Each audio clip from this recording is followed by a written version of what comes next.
삿된 은행을 하지 않겠습니다. 몸과 마음을 맑게 지녀서 청정으로 나아가겠습니다.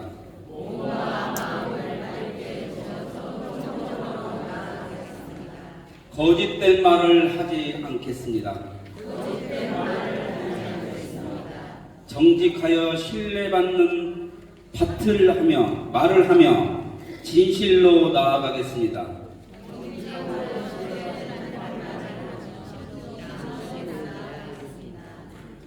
술을 마셔 정신을 흐리게 하지 않겠습니다.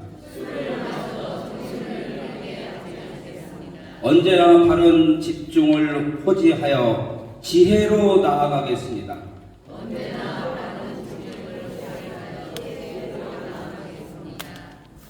교육 발음만 낭독을 하겠습니다. 일체 근원이 없인 부처님, 같이 하겠습니다. 시작. 일체 근원이신 부처님, 지극한 지혜이시며 자비이시며 한량없는 은혜이신 부처님, 일체 국토 일체 중생의 근원에 머무시사 일체 중생을 진리의 성숙으로 인도하시는 부처님,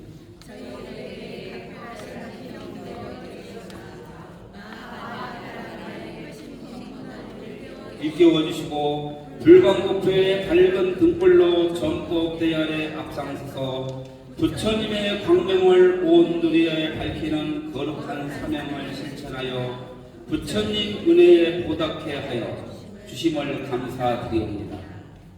대자대비 본사세존이시여 저희들은 이 땅에 부처님의 감로법을 널리 전하여 형제와 결애가 부처님의 진리 광명으로 행복하게 삶을 누리고 끝내는 일심정진하여 무상의 법을 이루도록 하는 거룩한 사업에 헌신하는 보살로서 신명을 바쳐 성심성의껏 봉사할 것을 발언하며 부처님의 은덕으로 베풀어지는 불교 기본 교육에 일임하옵니다.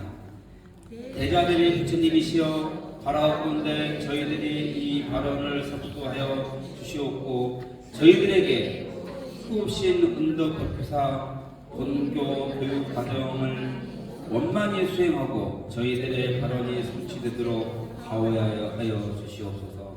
나무 마하반야가리 나무 서가모니불 나무 서가모니불 나무 시아본사 서가모니. 잠시 입점을 하겠습니다. 자리에 앉아주십시오.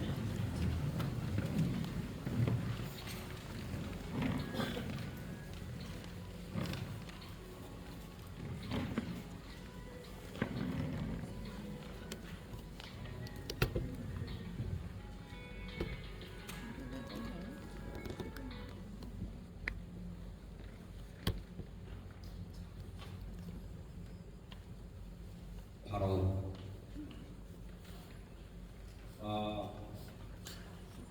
불교 교육 및 예절에 관련해서 우리 현진 교사님께서 교육을 하시겠습니다. 우리 현진 교사님께 일배 예를 올리겠습니다.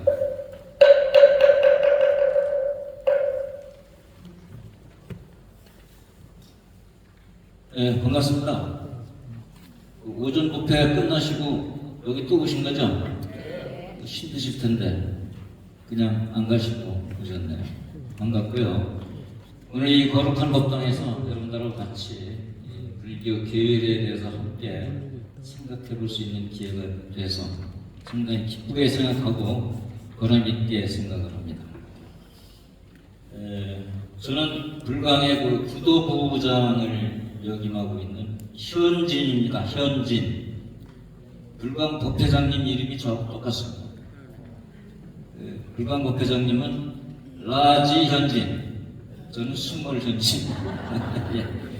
진웅진 스님 아까 오신 것 같은데 자리 안 계시네요. 그리고 저희 강좌가 끝나면은 진우 스님 또 강좌가 있어요. 그래서 오늘 상당히 힘드신 시간일 텐데도 끝까지 좀 잘 참석하셔서 좋은 교육이 될 수 있도록 협조해 주시기 바랍니다. 진우 스님은 제가 불교 세미나 할 때 진우 스님께 꼭 집어서 질문한 적이 있었죠. 그 답변을 했는데 오늘 그 강좌가 진우 스님하고 저 짝이 된 것 같습니다.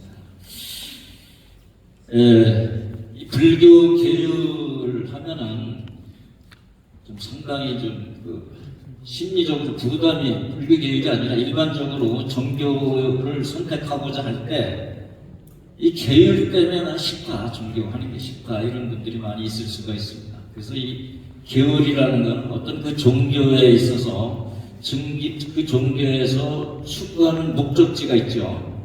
목적지를 향하기 위해서는 많은 그 과정이 필요할 겁니다. 규제도 해야 되고, 통제도 해야 되고, 또 교화도 해야 되고, 그러다 보니까 여러 가지 금지사항, 규제해야 될 사람들이 많이 있다 보니까, 이 종교를 선택할 때, 나는 그 종교에는 하지 마라, 골치 아프다. 그래서 나는 종교는 싫다.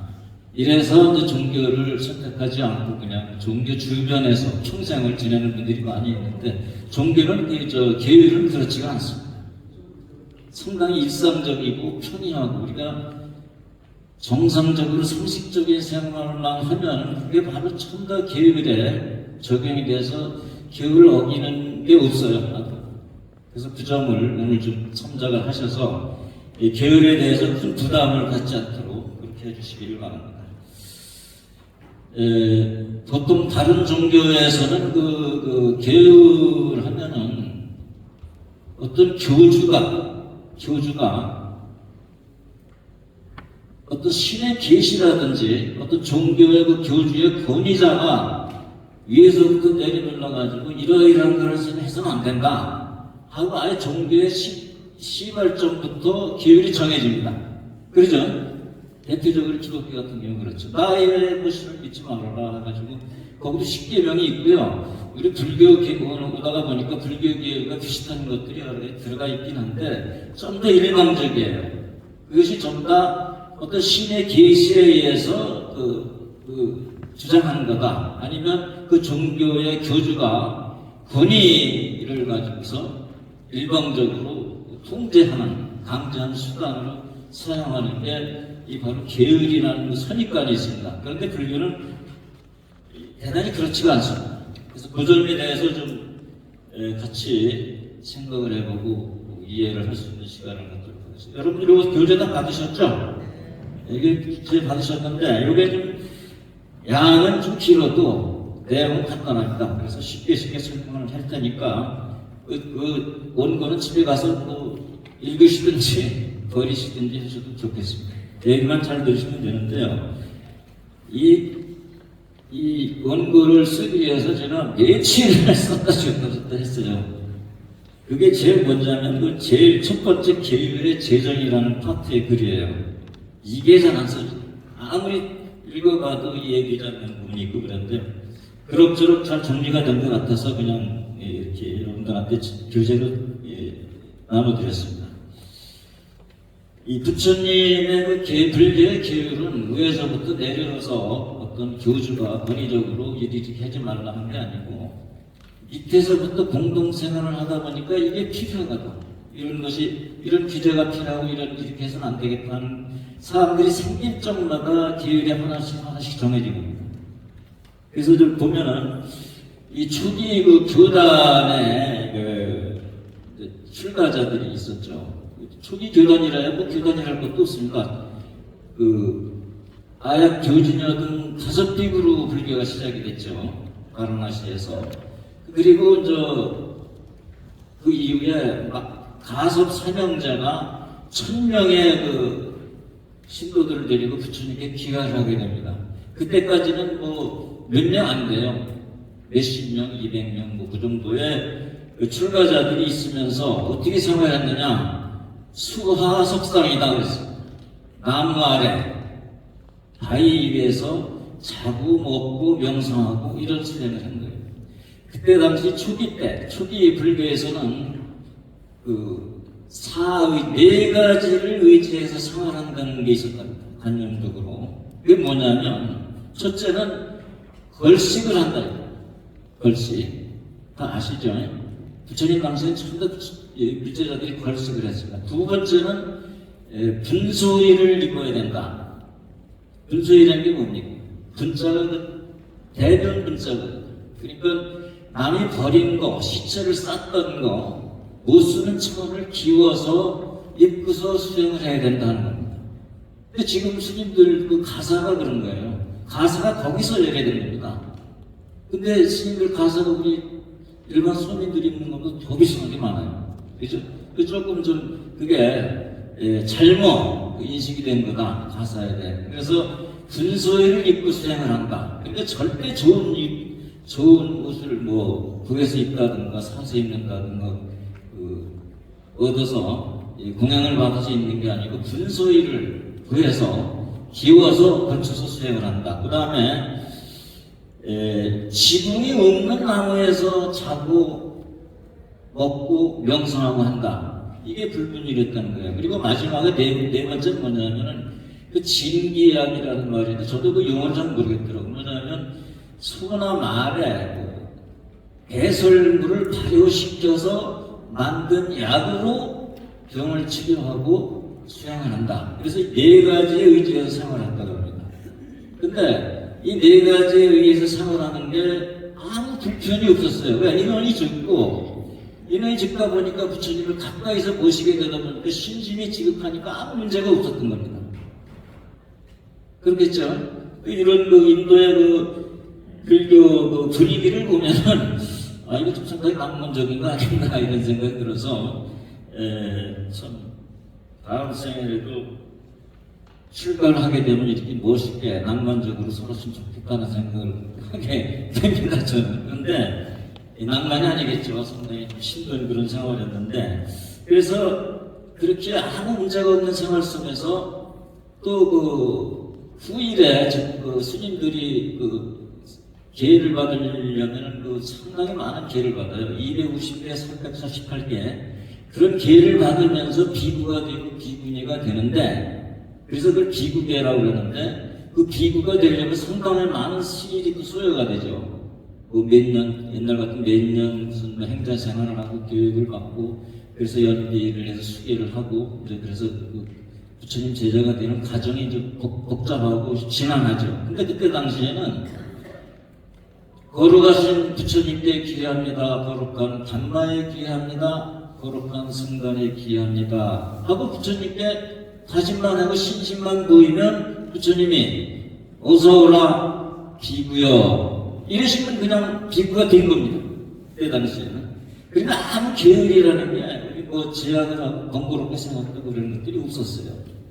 그런데 그 이후에 이제 이 출가자가 점점 늘어나게 되죠. 가서 서명제가 그래 1000명의 제자를 데리고 부처님께 이제 기회를 하게 되고 그러다 보니까 이 많은 인원이 부처님을 따라다니면서 수행을 하다 보니까 어서 모여서 같이 수행할 수 있는 그런 장소도 필요하게 되고 그런 상황이 많이 바뀌게 됩니다.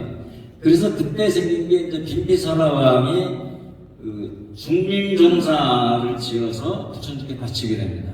그래서 그때부터 대중스님들이 이 정사라는 것은 지금의 사찰, 수행원 이런 뜻입니다. 그 중림정사에 모여서 수행을 하게 되고 또 중림정사에 이어서 뭡니까 금강경선한 데가 뭐죠? 기수급보도관 무슨 정사인가요? 기원정사 이런 정사에서 모여서 생활하는데 그러면서 생긴 게 뭐냐면 안거제도라는 아까 그 효림 스님께서도 말씀을 하시더만요. 안거제도가 생기게 됩니다. 그래서 3개월 동안 무기에 3개월 동안 모여서 수행을 하다 보니까 지금이나 그때나 이 사바세계는 똑같은 것 같아요. 부처님 당시의 사람들이라고 해서 분기가 수승한 게 아니고 엄청난 불착한 존재들이 많이 있었다고 합니다. 그리고 성적으로도 엄청 타락한 분위기였다고 그래요. 그런 속에서 이 대중들을 이끌고 생활을 하려다 보니까 이게 자꾸 규제를 해야 될 필요가 생긴 거예요. 서로 다툼도 생기고 분기가 생기고 또 대외적으로 민원이 발생하고 이러다 보니까 이 규제를 해야 될 이 필요가 생기다 보니까 그때마다 이건 이렇게 해서는 안 되겠구나 해서 이건 이렇게 하자꾸나 해서 부처님이 말씀을 하고 그 제자들이 도움이 돼서 계율이 하나씩 이렇게 늘어나게 됩니다. 그러니까 이 불교의 계율이라는 것은 어떤 절대자나 이런 것들이 계시에 의해서 이렇게 하라 하는 게 아니고 공동생활을 하면서 수행을 하다 보면서 생긴 문제가 있으니까 그때마다 그것을 이제 극복하고 해결해 나가려고 하다 보니까 이 계율이 하나씩 늘어났다. 이런 거를 좀 염두에 두시고 계율을 이해를 하셔야 됩니다. 근데 그러니까 이 계율은 뭡니까? 강제적으로 이렇게 막 방금 말씀드렸듯이 어떤 규정을 주어서 대중을 통솔하고 이끌려고 한 게 아니라 자연적으로 공동생활하면서 하나씩 생겼다. 이런 거를 이해를 하시면 되겠는데요. 이 아까 네 가지 그 사의지라고 했죠. 뭡니까? 걸식을 하고 분소유를 입고 지붕이 없는 집에서 살아야 되고 소나말에 그 분뇨를 이용해서 약을 만든 그런 불을 발효시켜 만든 약을 먹고 이렇게 해서 그러한 네 가지 의지처를 위해서 생활하던 때와는 달리 이 안거가 생기면서부터 많은 문제가 생기게 된 거죠. 그래서 그걸 이제 말하자면 이 수범은 수제다 이런 용어를 써놨는데 이 규정을 정하는 데 따라서 그때 따라서 이 기회를 정했다. 그런데 이것은 기회를 정한 게 아니고 그때마다 이렇게 그냥 말하자면 암묵적으로 이런 건 이렇게 하자 말자 하고 암묵적으로 정해서 생활했던 건데 최초로 이 계율이 지정된 게 언제냐면은 부처님의 성도 후 딱 5년째라고 합니다. 5년째 수디나 배자리 여러분들 잘 아실 거예요. 배자리가 유머가서의 고향이죠. 배자리 근처에 가람타 장자라는 아들 수제나라는 제자가 있었는데 이분이 출가를 했습니다. 부처님 문화로. 근데 이 장자인데 상당히 부잣집 자손이었다 그래요. 근데 이 장자가 출가를 하게 되면 그 많은 재산을 물려줄 사람이 없으면 전부 다 국거에 귀속이 된다고 합니다. 그러니까 얼마나 좀 안타깝겠습니까? 근데 이 수대나 제자가 부처님 전에 와서 잘 수행을 하는데 어느 해 상당히 가물고 흉내이 들었어요. 그래서 이 스님들이 걸식을 해서 생활할 수가 상당히 어려울 때 이 수대나 제자가 뭐라고 그랬냐면 우리 내 고향집에 가면 상당히 많은 재산이 있으니까 우리 부처님과 제자들 둘이 끌고 가서 공양을 올리면은 이 탁발을 하는 그런 고생은 덜겠다 해서 부처님과 그 제자들을 데리고 자기 고향으로 가게 됩니다. 배사리로 가게 된 거죠. 가서 그 공양을 많은 그 부처님과 함께 그 제자들의 그 공양을 잘 했는데 그 수제나의 부모님이 아직도 그걸 못 잊어서 네가 그 부처님 출가한 거를 해서 나와서 다시 이 집안의 가업을 이어달라 하는데 나는 그렇게는 못한다.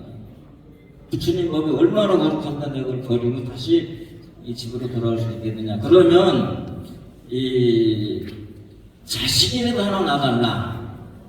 이렇게 이제 부모가 간청을 한 거예요. 그러니까 가만히 생각해보니까 그거를 좀 들어주면 되지 않을까 싶어서 아내와 동침을 해서 아들을 낳게 됩니다. 이 사실을 우리 생각에는 부처님이 그 정도를 양해하시고 그냥 넘어갈 것 같은데 그거는 사물의 유의가 아니다 해서 딱 야단을 치십니다. 그래서 그때 최초로 이 사문의 불응계 은행하지 말라는 계율이 최초로 어떤 형식을 갖춰서 제정이 됐다고 합니다. 그것이 부처님 출가의 성도 후 딱 5년째 된 해라고 합니다. 그런데 그럼 이 계율이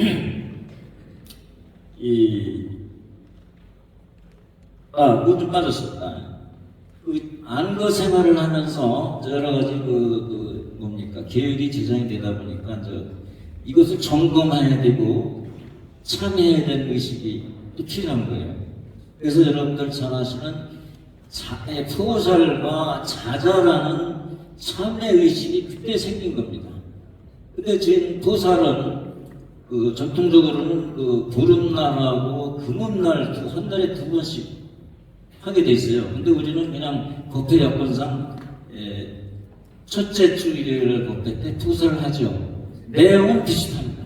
그게 이제 포살이고, 자자라는 거는 안거가 우리 북동쪽으로 올라오는 불교에서는 1년에 2번씩을 하게 되잖아요. 동안거, 한거. 그 동안거 1월 15일 날, 해제 때, 마지막 날. 그 다음에 7월 15일 날, 한거 마지막 때, 7월 15일 날, 안거 마지막 해양날 행하는 게 그 자자의식이라는 겁니다. 이거는 순전히 출가자, 부처님의 제자들만 모여서 참여의식을 하는 거예요. 그리고 여기 자자의식에는 이 제가자들은 참석이 허락이 안 됐다고 합니다. 근데 인상적인 거는 부처님도 제자들 앞에 서서 내가 지난 300달 수행하면서 여러분들이 보기에 잘못한 게 있었느냐, 그네 뜻을 얘기해달라, 이렇게 자기 고백을 할 정도로 참 아름다운 강연이 많이 있었습니다. 이 자자라는 게. 근데 이 포살은 이 제가 대중에게도 그 기회가 있고, 아니면 또 이 출가 스님들도 포살 의식을 갖고, 제가자들도 포살 의식을 갖고, 그래서 따로따로 하셨다고 합니다. 이게 자자와 포살 의식이고요. 근데 이 계율이 본격적으로 논의되고 정립이 된 거는 언제냐면은 부처님 인멸 후 100년 후쯤에 제2차 결집이 있게 됩니다. 이것도 공교롭게도 베나레스에서 제2차 결집을 있게 되는데, 이 제2차 결집의 명분이 이 계율을 정비하기 위해서 결집을 했다고. 그러니까 최초로 불교의 계율을 가지고 논의한 게 제2차 결집이다, 이렇게 알려지고 있습니다. 거기서 보면은 물론 우리 부처님 제자 중에 우바리존자가 계율 지계제일이죠. 지계제일 우바리존자 그러잖아요. 근데 우바리존자는 원래 천민 출신으로 석가적의 이발사였다고 합니다. 근데 석가적 500명이 출가하기 직전에 우바리존자가 출가를 했습니다. 그래서 석가적들이 우바리존자의 후배 출가자가 돼가지고 전부 다 천민 출신 우바리존자한테 예배하고 공경하도록 부처님이 이렇게 하셨다는 거예요. 그러니까 인간의 평등주의, 사성제국을 무너뜨리기 위해서 우바리존자를 먼저 출발시켜서 오만하고 방자한 석가족들을 전부 다 우바리존자 앞에 머리를 숙이게 했다는 그런 얘기가 있고요. 1차 결집은 부처님 멸관 바로 후에, 바로 이제 1차 결집이 이때 아란존자가 부처님의 말씀을 되새기면 대중들이 듣고 정리하고, 그 다음에 우바리존자는 부처님의 계율에 대해서 얘기하면은 대중들이 듣고 맞으면 그걸 수긍을 하고, 이런 해서 1차 결집 때 그런 일이 있었는데, 본격적으로 2차 결집 때 부처님이 열반하신 후 100년 후쯤에 본격적으로 이 계율의 결집에 의해서 계율이 정립됐다는 거, 상식적으로 제가 좀 말씀을 드리겠습니다. 그래서 그런 내용이 계율에 어떻게 해서 계율이 제정이 되고 그런 그때 당시 분위기를 간단하게 설명을 드렸습니다. 두 번째로 우리가 계율을 어떻게 할 거냐, 이해를 할 거냐, 이게 대단히 중요해요. 근데 우리가 팔만대장경을 보면은 경장, 율장, 논장 이렇게 돼 있잖아요. 그죠? 경율론에 율장이 그게 이제 계율에 관한 말씀이잖아요. 그러니까 불교의 상당 부분이 이 계율에 대한 말씀이라고 보시면 돼요. 근데 이 팔만대장경의 내용에 그 사상적인 그 내용을 분석을 해보면은 전부 우리가 배우고 닦아야 될 내용이라는 거죠. 설만대장경 내용이 전부 그런 거예요. 그래서 우리가 배우고 닦아야 될 내용이 뭐냐? 그거를 일별해서 삼학이라고 해요. 삼학. 계학, 정학, 해학. 그 세 가지를 배워서 닦아야 될 내용이다. 그래서 삼학이라고 그러는데, 이제 비유하자면 그래요. 우리가 우리 부처님의 지혜를 생각할 때는 항상 물에 비친 달을 생각하잖아요. 고요한 그 그릇에 아주 정갈한 물이 담겨서 고요하면 달빛이 비치죠. 그 달빛이 비친 거를 또 부처님의 지혜에 많이들 비유를 하거든요. 그래서 그 계정의 사막을 비유할 때도 이 그릇을 계획이다. 계획 그릇이다. 그래서 이 그릇이 깨지거나 또 오물이 묻었거나 하면 그것도 아무리 맑은 물을 붓고 고요하게 하려고 해도 물이 깨끗하지는 않죠.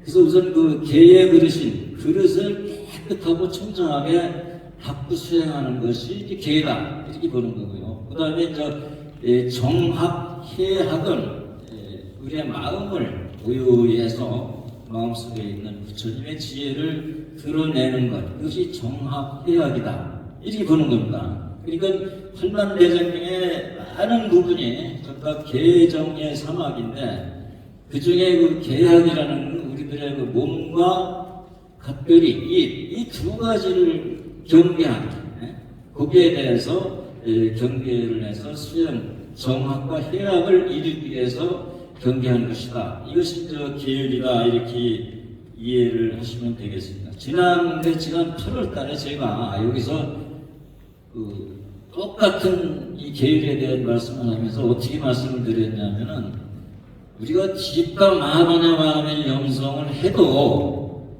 그 전제 조건인 계를 닦거나 지키지 않으면은 별무소득이다 이렇게 얘기 드렸습니다. 근데 이거는 지금 제가 생각해 보기에는 한 절반은 맞고 절반은 틀린 얘기라고 지금 판단이 돼요. 그러니까 그때 당시에 상당히 미흡하게 설명을 드렸는데 오늘은 뭐냐면 이 계학과 정학과 해학이 구분할 수 있는 게 아니에요. 계학은 우리 몸과 입을 단정히 하고 다스리는 것이고 정과 해학은 우리의 마음을 다스리는 거라고 볼 수 있는데 이 몸과 마음을 다스리는 것이 따로 구분이 되어 있는 게 아니고 동일한 것이다 하는 관점에서 지금 말씀을 드리려고 합니다. 그건 뭐냐면은 우리가 계를 지키잖아요. 이게 불광법회 계율관, 우리 방자덕자 큰 스님의 각별한 계율관이라고 보시면 될 겁니다. 우리는 그 계율을 지키고 닦아서 선정과 지혜를 이루어서 성불하겠다. 이렇게 생각을 합니다. 전제 조건으로 계율하는 걸 먼저 열심히 지키고 해서 노력을 해서 그 이외에 마음을 닦아서 우리가 지혜를 얻고 성불하는 것이다. 이렇게 생각을 할 수가 있는데 지난 작년에도 제가 그렇게 말씀을 드렸는데 광덕큰 스님의 계율과는 그거하고는 좀 틀리다는 것을 말씀드리는 겁니다. 뭐냐면 이 계를 닦고 수행하는 것이 그걸 계를 닦고 수행하면서 그 계를 잘 지킴으로 인해서 내가 성불을 하고 기도 성취를 하고 이렇게 따로 구분되는 것이 아니고 계를 지키는 그 자체가 바로 성불이고 부처님의 작용이다. 이렇게 보신 거예요. 자, 그 박스에 글이 제가 그거를 좀 인용을 했습니다. 큰 스님의 글을 2페이지에 한번 보시겠습니다. 2페이지에 박스 보시죠. 자, 우리의 진면목인 법성 즉 불성을 구체적 생활 가운데 내어 쓰는 행동을 다섯 가지로 분류한 것이 오계를 할 수 있습니다. 그랬어요. 오계는 바로 불성의 표현이며 법성의 산 모습입니다. 이랬습니다. 이게 참 우리 방자덕자 큰 스님이 특별한 그 계율만. 그러니까 계율이라는 거, 각 항목을 닦아서 우리가 성불하는 게 아니고 설생하지 마라. 그런 행동을 하는 그 자체가 깨달음의 행위라고 보신 거예요. 또 기도도 마찬가지죠. 예를 들면서 기도를 내가 열심히 오계도 지키고 육바람도 실천해서 내가 기도 성취하고 성불해야지. 우리가 보통 그렇게 생각을 하는데 그 불광의 기도는 그렇지 않다는 것 아니겠습니까? 아까 그 효림 스님께서도 말씀하셨다시피 깨달은 육바람일이다 보현행위다 오계다 하는 것들이 그 자체를 행하는 그 자체가 그냥 깨달은 행위다 이렇게 보시면 이게 우리 광덕근 스님의 특별한 그런 교육관이다 이렇게 보시면 되겠습니다. 말하자면 기도를 한다고 그랬을 때도 마찬가지예요. 내가 지금 병이 있고 가난하고 질병이 고난이 있다. 이렇게 그것을 인정을 하고 부처님의 오계를 지키고 뭐 관야바람을 명성을 해서 따끔으로 인해서 그 고난과 장애를 극복하겠다. 이렇게 보시는 게 아니고요. 바로 관야바람의 명성을 하면서 오계를 지키면서 도연행을 하는 그 자체가 바로 깨달음의 행위다 이렇게 보십니다.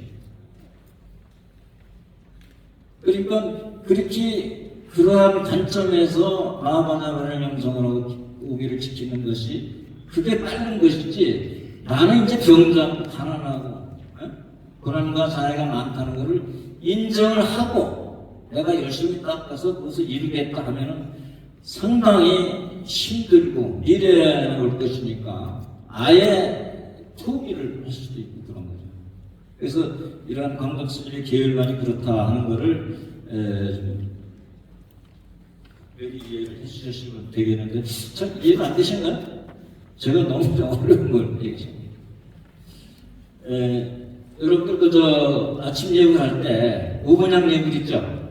계양, 정양, 해양, 해탈양 하는 거예요. 계양, 정양, 해양 하는 거 있잖아요. 이걸 오분양 예불이라고 얘기도 하고 오분 덥신양 예불이라고 얘기도 합니다. 거기에 보면은 계법신이고 정법신이고 해법신이고 해탈법신이고 해탈 지den법신이라 이거예요. 그러니까 계를 우리가 따로 나눠서 수행해야 될 과제를 본 게 아니고 계 자체를 법신이로 보신 거예요. 이것이 광덕 우리 큰 스님의 계율관하고 거의 맞아떨어지는 관점이다. 저는 그렇게 보고 싶어요. 오분양예불을 계의 법신, 계 자체가 법신이지 우리가 계를 놓고서 그냥 열심히 수행해서 그걸 닦아가지고 내가 미래에 성불해야겠다 그게 아니고 그 오계 자체가 계의 법신이다 이렇게 보신 거예요. 그거를 좀 잘 이해를 해주시면 고맙겠고요. 그래서 이 계는 상당히 중요한 그런 것이. 그래서 부처님께서 계를 열반의 지음에서 묻습니다. 제자가 아란존자로 물어요.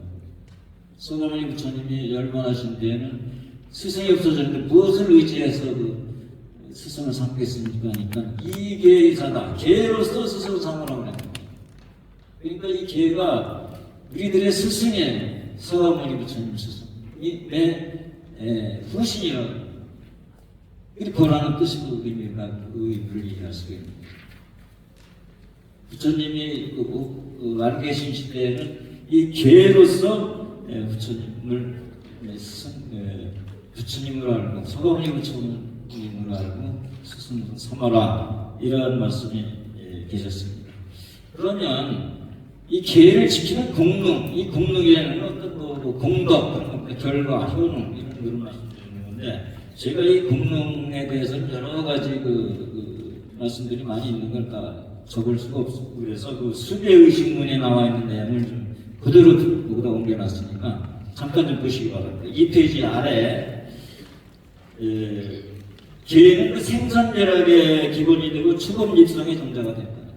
생선멸악 선을 낳게 하고 악을 멸하게 하면서 이 공속한 이 중생의 몸으로부터 성인의 분에 들어가는 중자가 된다는 것입니다. 예. 그리고 생사윤회를 끊고 해탈열반을 얻게 되는 지름길이 되는 것이고 터전이 되는 것이고 그다음에 이 불계에 오르는 사다리와 같다 그랬습니다. 부처님 계단에 오르는 사다리다. 그 계가 사다리가 없으면 불계에 오를 수가 없죠. 그 계가 그렇다는 얘기고요. 생사장애에 등불과 같고 구애를 건너는 배와 같고 원행의 자량이 먼 길에 심장이 되고 경자의 양약 콩깍한 물에 수충주와 같은 것이다 이런 말씀이 있습니다. 그 마지막에 제가 그걸 좀 말씀드리려고 해요. 여러분들이 이 기본 교육이 끝나면 맨 마지막 날 수배를 하잖아요. 수배하는 딱 그 순간에 1000년 동안 얻었던 방에 등불을 딱 밝히는 것 같아요. 그러니까 1000년 동안 얻었던 것들을 할지라도 등불을 밝히면 밝아지는 거 아닙니까? 그래서 계를 받을 때 여러분들 수배를 딱 하는 그 순간에 수억 년 동안 지어왔던 모든 어두운 그림자 악업들이 일시에 소멸된다. 계를 받는 것이 그런 효능이 있다 이런 걸 말씀드리고요. 그 다음에 계를 설마 범하였더라도 잡는 불덩이는 손을 접게 되는 것 같다. 이 불덩이를 이게 잡을 때 그냥 모르고 잡는 사람하고 알고 잡는 사람하고가 있는데요. 알고 잡는 사람이 그러니까 적게 되죠. 적게 되는데. 그러니까 개는 비록 파할지라도 개를 받아야 된다는 그런 의미에서 개에 대해서 말씀드리고 그 개는 어떤 종류가 있느냐 이제 그거를 좀 구체적으로 말씀드리죠. 첫째는 재가개가 있고요. 그 다음에 칠가개를 구적개라고 합니다. 모든 게 다 같이 있어서 구적개가 있고, 그 다음에 보살개가 있고, 그 다음에 삼위계가 있고, 그 다음에 십자만한이계 이런 게 있습니다. 그래서 재가개는 우리 제가 붙여서 받는 신도 5개가 있고요. 칠가개는 스님들이 받는 데인데요. 무려 비구 스님 같은 경우는 250가지 계를 받고, 비구니 스님 같은 경우는 348개의 계가 있다고 합니다. 그렇게 많은 계가 있지만 그래도 역시 계는 그냥 불자 기본 5개가 기본 계라고 보시면 되겠습니다. 이 보살계는 재가와 출가자가 동시에 받는 그런 계인데 우리 그 불광법회전에도 나와 있습니다. 10중대계 10가지 정한 계가 있고 48가지의 가벼운 계가 있다. 그래서 10중대계 38경계가 있다. 이게 이제 보살계입니다. 그리고 3위계는 20세 이하자가 출가했을 때 지금 10개가 있고, 그 다음에 10천만원이계라는 것은 21살, 22살 사이에 여성에게만 주는 계가 있는가 봅니다. 저도 보지 못합니다. 어떤 그런 게 있어요. 그래서 계에는 그런 것들이 있다 이런 걸 알아주시고요. 그 다음에 보면 오늘 제일 중요한 게 이제 5개를 간단히 제가 설명을 드리도록 그렇게 하겠습니다. 계 5개는 모든 계열의 기본이 5개가 되고 5개를 지킴으로써 다른 계가 지킬 수가 있는 첫째 살도음망주 그럽니다. 신도 5개를 외울 때 살도음망주인데 살생하지 마라. 이거 굳이 부연 설명을 하지 않아도 이 살생을 하면은 이게 어떻겠습니까? 과거가 있겠죠. 대단히 무섭죠. 살생을 왜 하지 말아야 되냐면은 단도직입적으로 얘기하면은 내가 상대를 죽이면 내가 죽기 때문에 그런 거예요.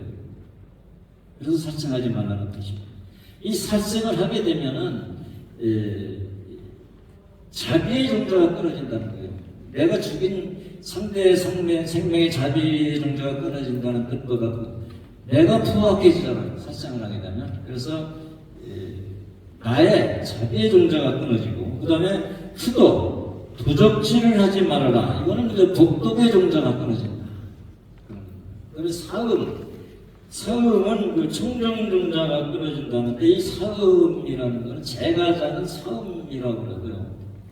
출가자는 아예 불응계라고 합니다. 남녀관계로 허용하지 않아요. 아까 말씀드렸다시피 부처님 당시에도 아직 그 불음계가 철저합니다. 그래서 이 부처님이 불음계를, 출가자가 불음계를 저지르려면은 산문 출성 대상, 산에서 쫓겨나야 되고 승적을 박탈되는 그런 거. 이게 충정 불사음계고요. 망어는 거짓말하는 거죠. 망어계와 양살 안 쓰고 그러죠. 꾸미는 말, 뭐 이간질하는 말 이런 것들이 이제 망어인데 이거는 충저 진실의 종자를 끊는다. 그 다음에 음주는 그 지혜의 종자를 끊는다 그랬습니다. 그래서 이 5개는 이거를 이제 그렇게 뭐 하지 말라 하는 거를 보통 밑에서 설명을 하신 걸 보면은 그 지지계라고 그래요. 하지 말라만 이게 소승적으로 뭐 불교를 보는 것이고 그 살생하지 말라는 것 대신에 방생하라 하는 거는 잡지계의 입장에서 이거는 대승적인 입장에서 불교의 관점을 보는 겁니다. 그러니까 우리 광덕훈 스님의 계율은 아주 철저하게 잡지계 입장에서 이거 하지 마자 말라 이런 말씀 하신 적이 없어요. 이건 이렇게 하라 하고 말씀하신 거죠. 이걸 잡지계 입장이라고 하는데 이 살생 같은 경우 제가 한 가지 더 말씀드리면 집에 그 낚시나 그총 같은 거 그거 두면 해로우니까 키우셔야 돼요. 살생도구는 무조건 다 키우셔야 돼요. 이게 해롭습니다. 우리 이제 일반 일상적인 생활 특단에서 이야기를 드리는 거고요. 그거야 뭐 살생하는 거 많지 뭐. 예? 말로도 살생을 할 수 있는 거잖아요. 남한테. 근데 이제 그 방생하라 하는 거는 그 방생을 따로 이렇게 하죠. 그 같은 방생할 때 그거 뭐 돈 주고 맨날 사서 방생하고 밑에서 꾸드라보다 방생하라는 무슨 의미가 있느냐 그러는데 그거에서는 우리 김재영 박사님이 그런 얘기를 하셨어요. 이 삭막한 세상에 생명을 살리는다는 의식이라는 게 얼마나 거룩하고 아름다운 거냐. 그걸 끝까지 지켜간다고 말씀하셨어요. 근데 한 가지 여담이지만 집안에 그 어려운 일이 있고 환자 같은 경우는 이 방생에 동참하는 게 상당히 좋다고 합니다. 이게 무슨 조금 너무 신앙적인데 치우쳐서 그러는 것 같아서 좀 그렇긴 하지만 혹시 집안에 환자가 있거나 이런 분들은 그 방생하는 곳에 청소하시면 상당히 명분이 있다고 그래요. 좀 많이 받고 그렇습니다. 그리고 그 푸도는 그 불로소득, 먹고 노는 거 이런 거 이제 불로소득. 이런 그 5개에 대한 내용을 여러 가지 부연 설명을 할 수 있는 것들이 많이 있는데 지금 시간이 많이 지났기 때문에 그런 걸 다 설명을 드릴 수가 없어서 그렇고요. 그다음에 그게 있습니다. 뭐냐면 바라이제라는 게 있어요. 바라이제. 스님들을 산문에서 쫓아버리고 승적을 박탈시키는 그 바라이제가 4가지 중제가 있는데 그게 5개예요. 도적질하지 말아라. 그 다음에 거짓말하지 말아라. 그 다음에 또 뭐죠?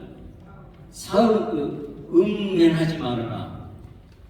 근데 살생하지 말아라는 그 바라이제 큰 스님들의 큰 죄 중에는 이건 살인하지 말아라는 게 있어요.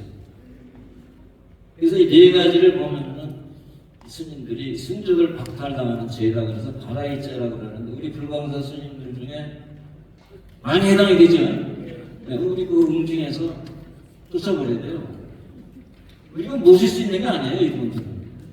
우리 불광 법당이 얼마나 충성한 도량입니까?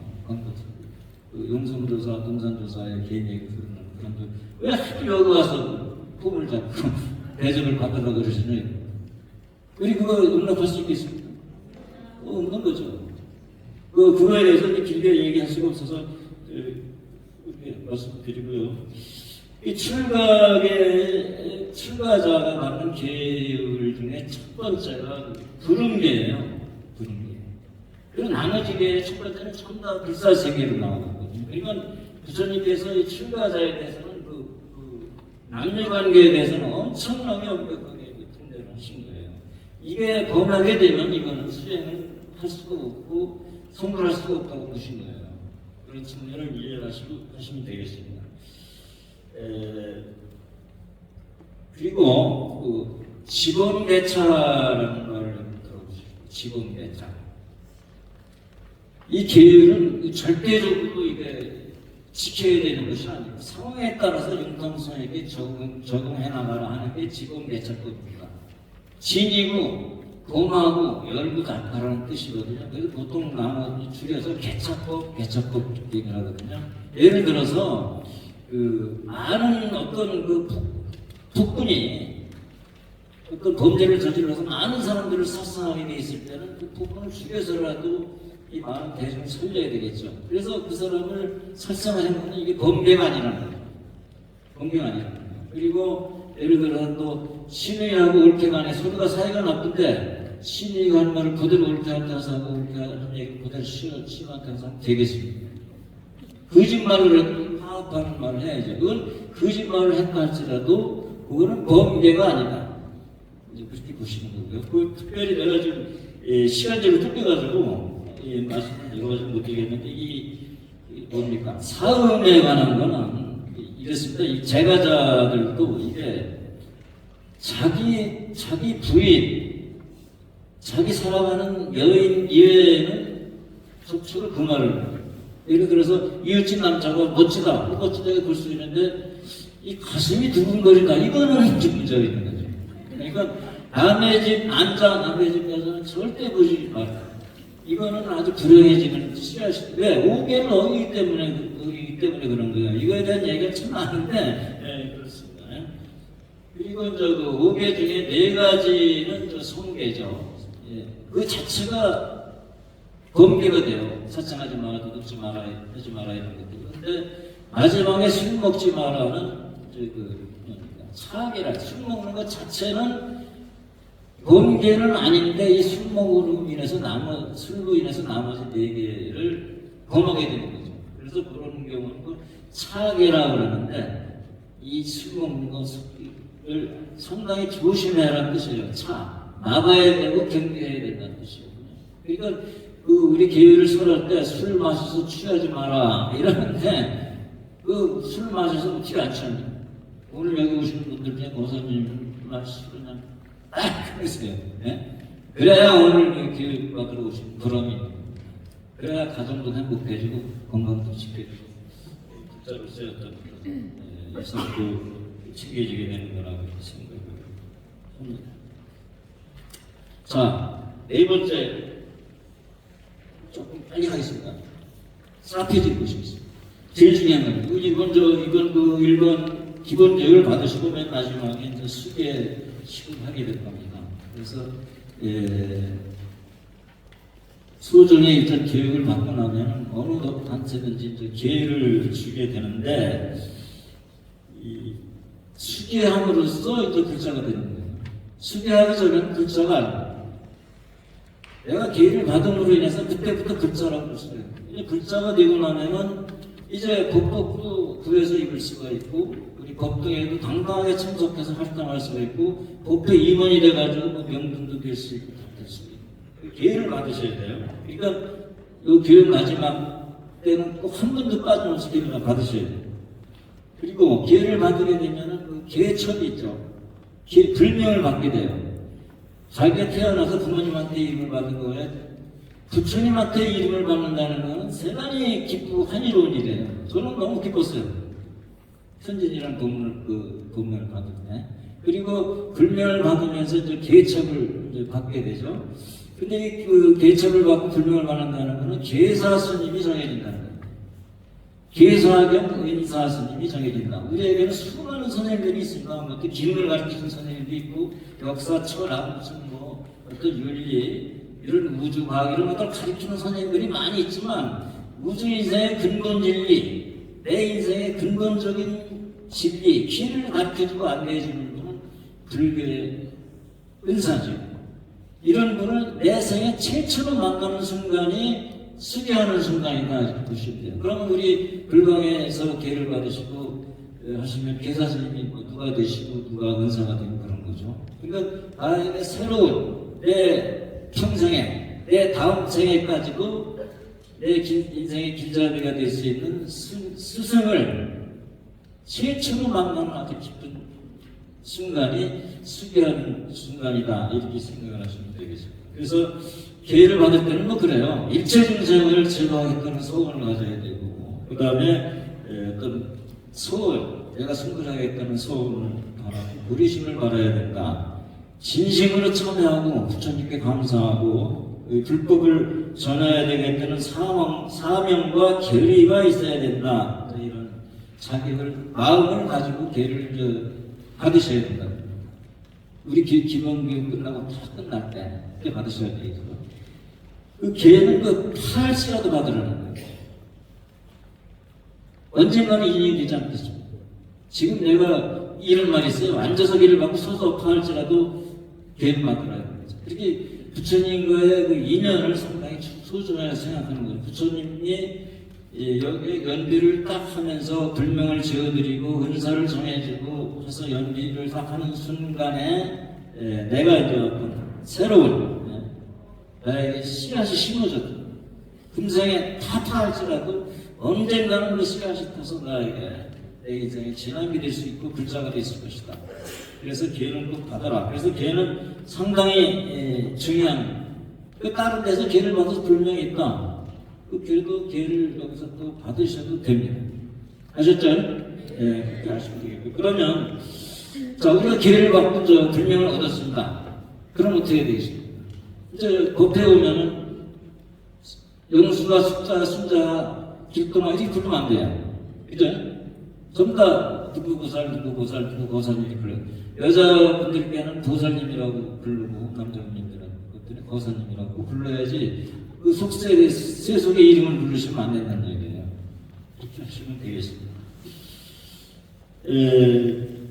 그리고 몇 가지만 좀 더 불자 예절에 대해서 이게 좀 제가 할 얘기가 많은데 오체투지하고 합장 있죠. 그걸 대해서 제가 설명을 이게 시간이 없으니까 안 되겠는데 오체투지와 합장을 손거리낌 없이 할 수 있으면 이 불자가 다 된 거예요. 그러니까 외누리감이나 어떤 서희감 얻을 때 합장을 참 잘한다. 오체투지 할 정도가 됐다. 그런 거 권한 안 하는 거예요. 하시는 거예요. 그래서 이 오체투지와 합장을 하는 그런 정도는 아주 기본으로 이해하셔야 되고 오체투지 할 때 왼발이 위로 가야 된다는 거는 체가 영을 누른다 그래서 왼발을 참선할 때도 손이 왼손이 오른쪽으로 가죠. 그런 게 있습니다. 편지 쓸 때는 그렇게 되고 있고요. 근데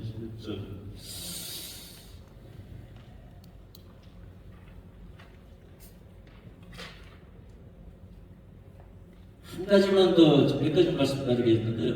이 법당 내에서 부처님이 너무 많아요.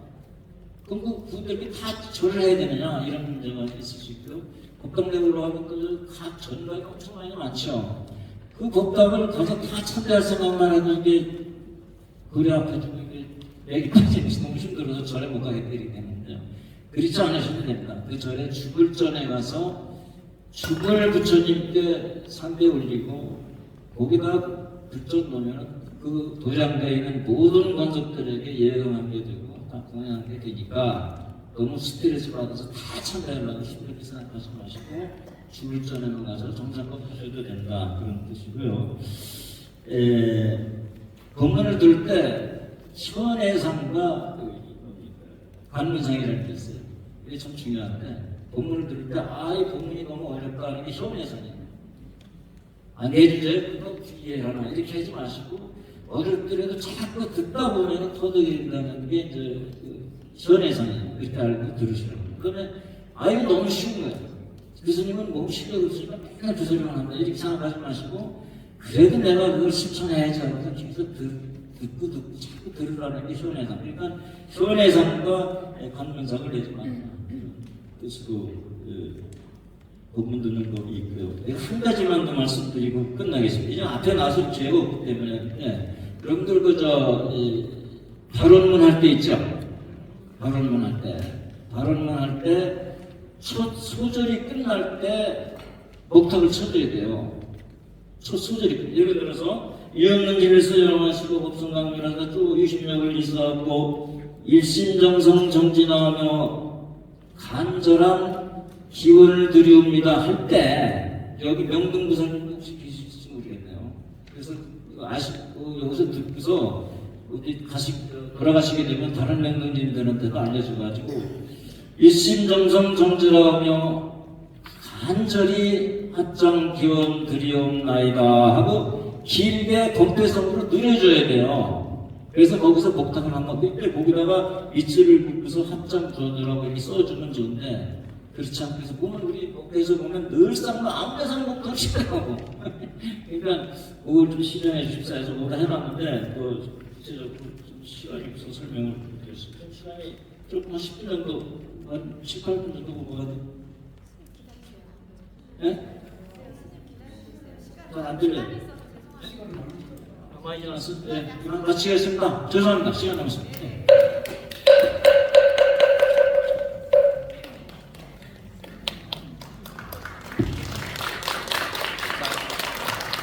우리 부모님께 다시 한번 커다란 박수 부탁드립니다.